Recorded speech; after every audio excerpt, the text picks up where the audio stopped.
Hello friends, आप सभी का हमारे यूट्यूब चैनल में स्वागत है। आज हम आपके लिए लेकर आए हैं हिंदी का प्रैक्टिस सेट। ये हमारा हिंदी का प्रैक्टिस सेट है। हमारा पहला क्वेश्चन है, निम्नलिखित पद्यांश को ध्यान पूर्वक पढ़कर इस पर आधारित प्रश्नों के उत्तर दीजिए। चांद तारों सी सहज कांति, नदियों में है मुस्कान भरी, है पवन झकोरों में, दुलार खेतों में है दौलत बिखरी। पग पग मेरा विश्वास भरा, तब से है यह जीवन निखरा, प्रखर कर्म का पाठ सतत, पढ़ती मैं भारत माता हूँ। मैं वज्र सदृश विपदाओं को भी अनायास सह लेती हूँ, सुधा दान कर औरों को मैं विष पीकर मुस्काती हूँ। धीरज का पाठ पढ़ाती हूँ, मैं सहज बोध मैं सहज शक्ति, मूर्तियाँ बना डाली सजीव अनगढ़, पत्थर को काट काट बंधुता प्रेम को फैलाया, अपना ही अंतर बाट बाट। जिसके गीतों से जगत मुग्ध, जिसके नृत्यों पर जगत मुग्ध, जिसकी कविता धारा अविरल बहती, वह भारत माता हूँ। तो ये तो था हमारा पद्यांश। इसे पढ़कर हमें निम्न क्वेश्चनों के आंसर देने हैं। अब है पहला क्वेश्चन हमारा, मुस्कान किस में भरी हुई है? चांद तारों में, वृक्षों में, नदियों में, पहाड़ों में। मुस्कान किस में भरी हुई है? तो मुस्कान क्या है? नदियों में है मुस्कान भरी। तो मुस्कान किस में भरी है? नदियों में। तो इसका ऑप्शन नंबर सी सही है। अब हमारा दूसरा क्वेश्चन है, दौलत कहाँ बिखरी हुई है? दौलत कहाँ बिखरी हुई है? उद्यान में, खेतों में, घरों में, वनों में। तो दौलत कहाँ बिखरी हुई है? खेतों में है दौलत बिखरी। तो दौलत कहाँ बिखरी हुई है? खेतों में। तो इसका आंसर है खेतों में। विष पीकर कौन मुस्काती है? थर्ड क्वेश्चन है, विष पीकर कौन मुस्काती है? मीराबाई, हरिदास, भारत माता, वज्र वसुंधरा। तो विष पीकर कौन मुस्काती है?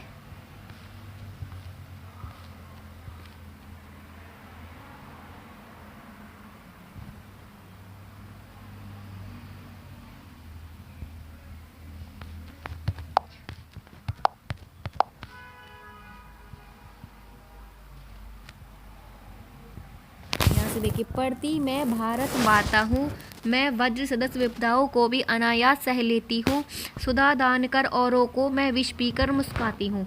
तो यानी ये विष पीकर कौन मुस्काती है? भारत माता। भारत माता। तो विष पीकर कौन मुस्काती है?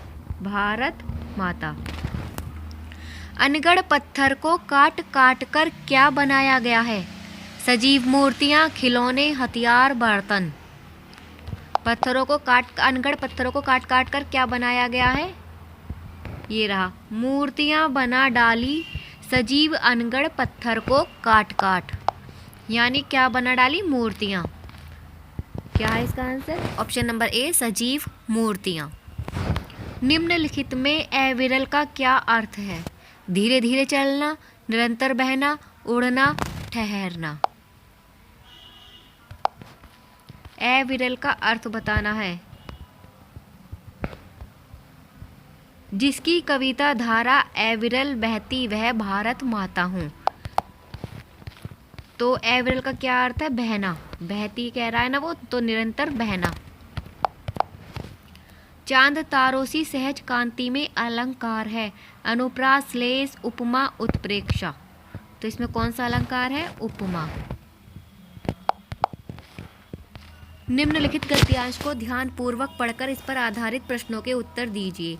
कंप्यूटर नेटवर्क का आविष्कार सूचनाओं को साझा करने के उद्देश्य से किया गया था। पहले इसके माध्यम से हर प्रकार की सूचना को साझा करना संभव नहीं था, किंतु अब सूचना प्रौद्योगिकी के इस युग में दस्तावेजों एवं ध्वनि के साथ साथ वीडियो का आदान प्रदान करना भी संभव हो गया है। इंटरनेट वह जिन है जो आपके सभी हुक्मों की तालीम करने को तैयार रहता है।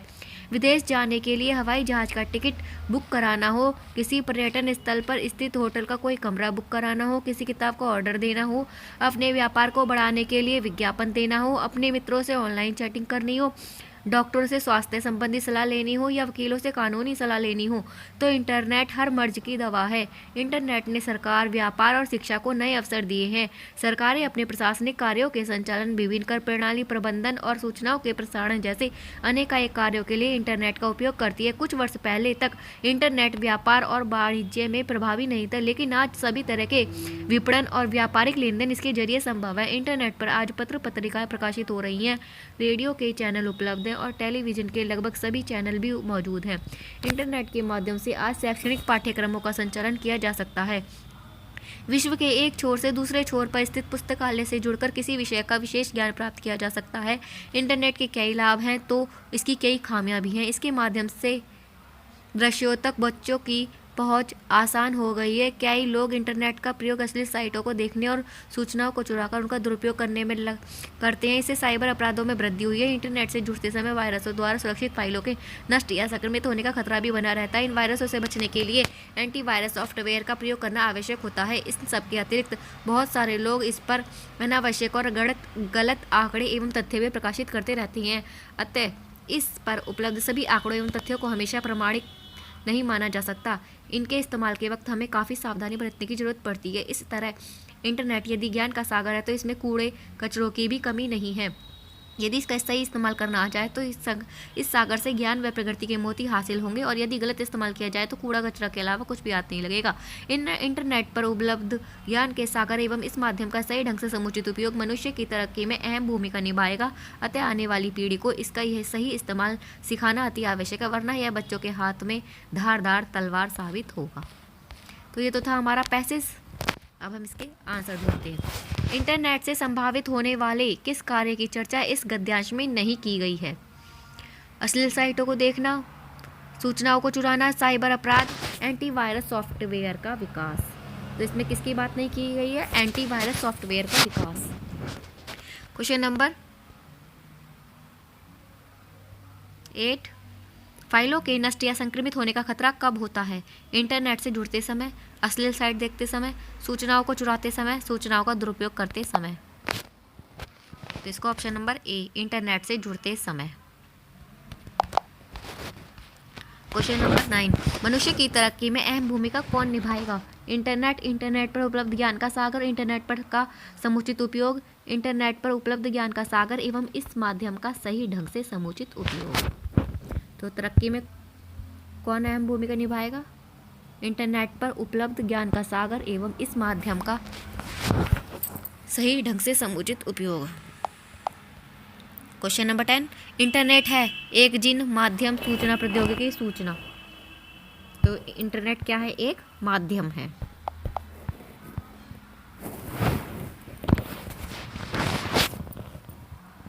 क्वेश्चन नंबर 11, इंटरनेट के जरिए किस संभव कार्य की चर्चा प्रस्तुत गद्यांश में नहीं की गई है?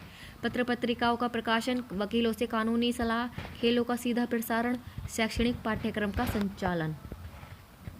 तो किसकी नहीं की गई है? खेलों का सीधा प्रसारण। ऑप्शन नंबर सी। हर मर्ज की दवा का तात्पर्य है हर बीमारी का इलाज इसके जरिए संभव है, हर समस्या का समाधान इसके जरिए संभव है, इसके जरिए हर प्रकार का कार्य संभव है। उपरोक्त सही। तो इसके जरिए हर प्रकार का कार्य संभव है। Option number C. Question number 13, प्रशासनिक की तरह किस विशेषण शब्द का प्रयोग प्रस्तुत गद्यांश में नहीं किया गया है? व्यापारिक, शैक्षणिक, राजनीतिक, अनावश्यक। किसका प्रयोग नहीं किया गया है? तो व्यापारिक, शैक्षणिक और अनावश्यक तो आए हैं, लेकिन राजनीतिक शब्द नहीं आया है। अनावश्यक का संधि विच्छेद है अन प्लस आवश्यक, अन प्लस आवश्यक,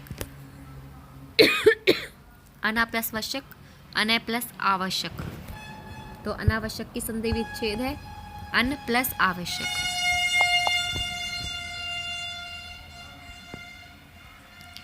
इंटरनेट के संबंध में निम्नलिखित में से कौन सा कथन असत्य है?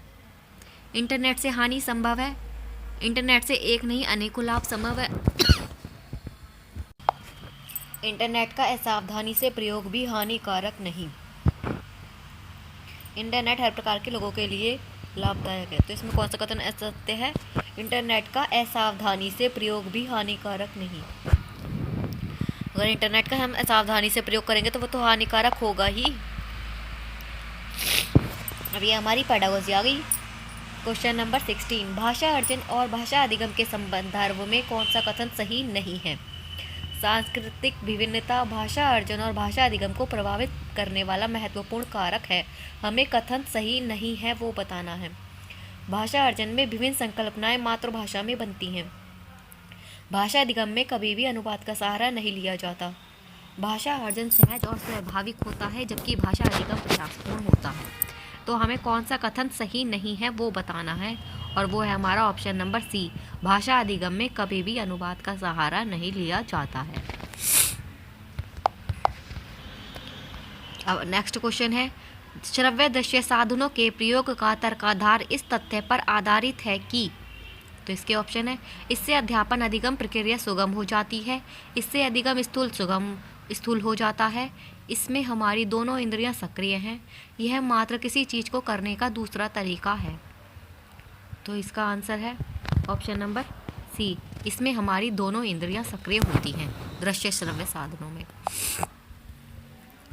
नेक्स्ट क्वेश्चन, वाचन या पठन वह जटिल अधिगम प्रक्रिया है जिसमें दृश्य श्रव्य सर्किटों का मस्तिष्क के अधिगम केंद्र से संबंध निहित है। यह कथन किसका है? जीन पियाजे, कैथरीन ओकानर, स्किनर, चॉम्स्की। तो यह कथन किसका है? Catherine O'Connor. एक बहुभाषिक कक्षा में आप किसे सबसे कम महत्व देंगे? बच्चों को सिखाना कि दो भाषाओं के मध्य विद्यमान समानता व अंतर का विश्लेषण कैसे किया जाता है। विभिन्न प्रकार का बाल साहित्य। कक्षा में विभिन्न प्रकार की सामग्री से समृद्ध वातावरण। कक्षा के बहुभाषिक और बहुसंस्कृति संदर्भों के प्रति संवेदनशीलता। तो इसमें हम सबसे कम महत्व किसको देंगे? ऑप्शन नंबर ए, बच्चों को सिखाना कि दो भाषाओं के मध्य विद्यमान समानता व अंतर का विश्लेषण कैसे किया जाता है। क्वेश्चन नंबर 50, प्राथमिक स्तर पर भाषा की पाठ्य पुस्तकों में किस तरह की रचनाओं को स्थान दिया जाना चाहिए? तो इसके ऑप्शन है, केवल कहानियाँ अथवा कविताएं, विदेशी साहित्य की रचनाएं, ऐसी रचनाएं जो बच्चों के परिवेश से जुड़ी हों और जिनमें भाषा की अलग अलग छटाएं हों, जो प्रत्यक्ष रूप से मूल्यों पर आधारित हों। इसमें बताना है कि हमें किस तरह की रचनाओं को स्थान दिया जाना चाहिए।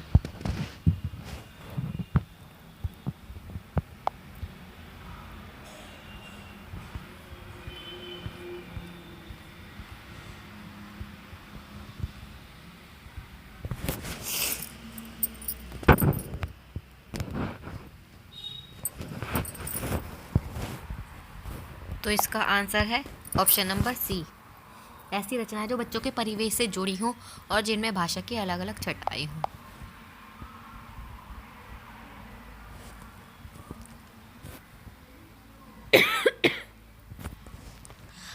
क्वेश्चन, निम्नलिखित में से कौन सा द्वितीय भाषा शिक्षण का उद्देश्य नहीं है? बोलने की क्षमता के अनुरूप लिखने की क्षमता का विकास, विभिन्न क्षेत्रों स्थितियों में हिंदी की विभिन्न प्रयुक्तियों को समझने की योग्यता का विकास, हिंदी के व्याकरणिक नियमों को कंठस्थ करना, हिंदी के व्याकरणिक नियमों को कंठस्थ करना। फोर्थ ऑप्शन है, दैनिक जीवन में हिंदी को समझने तथा बोलने की क्षमता का विकास। तो इसमें हमें उद्देश्य नहीं है बताना है, और वो है हमारा कंठस्थ करना। इसमें किसी भी चीज़ को कंठस्थ करना तो मतलब नेगेटिव सेंस है, और हमें नेगेटिव सेंस में ही हमारा क्वेश्चन पूछा गया है। कंठस्थ करना हमारा नेगेटिव वर्ड है, इसलिए नेगेटिव से नेगेटिव ही आंसर लगेगा। 52, हिंदी भाषा का मूल्यांकन करते समय आप सबसे ज़्यादा किसे महत्व देंगे? व्याकरणिक नियम, सीखने की क्षमता का आकलन, काव्य सौंदर्य, निबंध लिखने की योग्यता।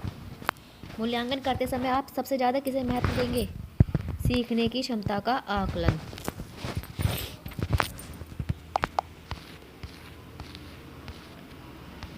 निम्नलिखित में से कौन से बच्चे की भाषिक क्षमता के आकलन का सबसे उचित तरीका है?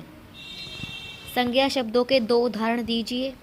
बादल, आसमान, चिड़िया, बच्चे आदि संज्ञा शब्दों का प्रयोग करते हुए एक कहानी लिखना। संज्ञा की परिभाषा को संज्ञा की परिभाषा को पूरा कीजिए। संज्ञा को परिभाषित कीजिए।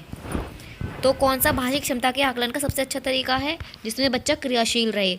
और क्रियाशील किस में रहेगा? ऑप्शन नंबर बी में। बादल, आसमान, चिड़िया, बच्चे आदि संज्ञा शब्दों का प्रयोग करते हुए एक कहानी लिखना।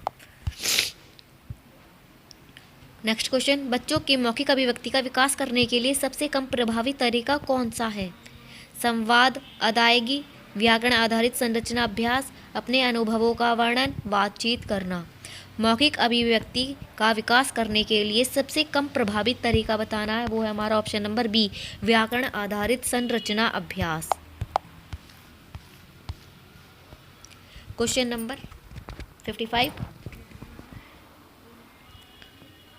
यदि प्राकृतिक कारणों से बालक शुद्ध उच्चारण नहीं कर पाता है तो शिक्षक को चाहिए कि वह उसके माता पिता को सूचित करे एवं डॉक्टर से स्वयं बोलने का दृष्टांत पेश करे एवं गलती करने पर बालक को दंडित करे, उसकी ओर अधिक ध्यान नहीं दे। बालकों को बोलने के कम अवसर प्रदान करें और उसे अधिक सुनने के लिए प्रेरित करें। तो क्या है इसमें? उसके माता पिता को सूचित करें एवं डॉक्टर से उचित चिकित्सा करवाने में उनकी मदद करें। तो ऑप्शन नंबर ए सही है। नेक्स्ट क्वेश्चन, यदि छात्र की इंद्रिय में दोष है तो वह नया भाषा सीख सकता है और नए अपने मनोभावों को अभिव्यक्त कर सकता है। पठन, श्रवण, दृश्य, इनमें से कोई नहीं। यदि छात्र की श्रवण इंद्रिय में दोष है तो वह ना तो सीख सकता है और न अपने मनोभावों को अभिव्यक्त कर सकता है, क्योंकि सबसे पहले बच्चा सुनना ही प्रारंभ करता है, अपने श्रवण कौशल का विकास करता है। अगर वो ढंग से सुनेगा नहीं तो वो क्या बोलेगा और क्या उसे लिखेगा। नेक्स्ट क्वेश्चन, ब्लैंक ही अन्य भाषाई कौशलों को विकसित करने का प्रमुख आधार बनता है। वाचन कौशल, पठन कौशल, श्रवण कौशल, इनमें से कोई नहीं। तो क्या है इसका आंसर? ऑप्शन नंबर सी, श्रवण कौशल। नेक्स्ट क्वेश्चन, निम्नलिखित में से कौन सा लेखन शिक्षण का उद्देश्य है? उद्देश्य बताना है। सुपाठ्य लेख लिखना, लेखन कौशल का।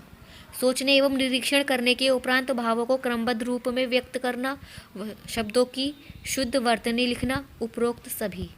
तो क्या है इसका? उपरोक्त सभी। नेक्स्ट क्वेश्चन, भाषा की कक्षा का माहौल कैसा होना चाहिए? जहां बच्चे को उनकी बात कहने और सुनने के अधिकाधिक अवसर मिले, जहां शिक्षक बोले और बच्चे ध्यान से सुने, जहां भाषागत शुद्धता पर अत्यधिक बल हो, दीवारों पर सूक्तियाँ लिखी हों। तो कक्षा का माहौल कैसा होना चाहिए? जहां पर बच्चों को अधिकाधिक अवसर मिले अपनी बात को कहने और सुनने के। हमारा आज का लास्ट क्वेश्चन, पहली कक्षा में पढ़ने वाली अंकिता अक्सर ड़ वाले शब्दों को गलत तरीके से बोलती है, आप क्या करेंगे? उसे ड़ वाले शब्दों की सीडी सुनने के लिए देंगे, अंकिता को ड़ वाले शब्दों की सूची देंगे, अंकिता को ड़ वाले शब्दों को अपने पीछे पीछे दोहराने के लिए कहेंगे, स्वयं ड़ वाले शब्दों को सहज भाव से उसके समक्ष प्रस्तुत कर उससे धैर्यपूर्वक बोलने का अभ्यास कराएंगे। सो इसमें ऑप्शन नंबर डी सही है। सो फ्रेंड, ये थी आज के हमारे टॉप 30 क्वेश्चन। अगर आपको अच्छे लगे हो तो please like, share and subscribe.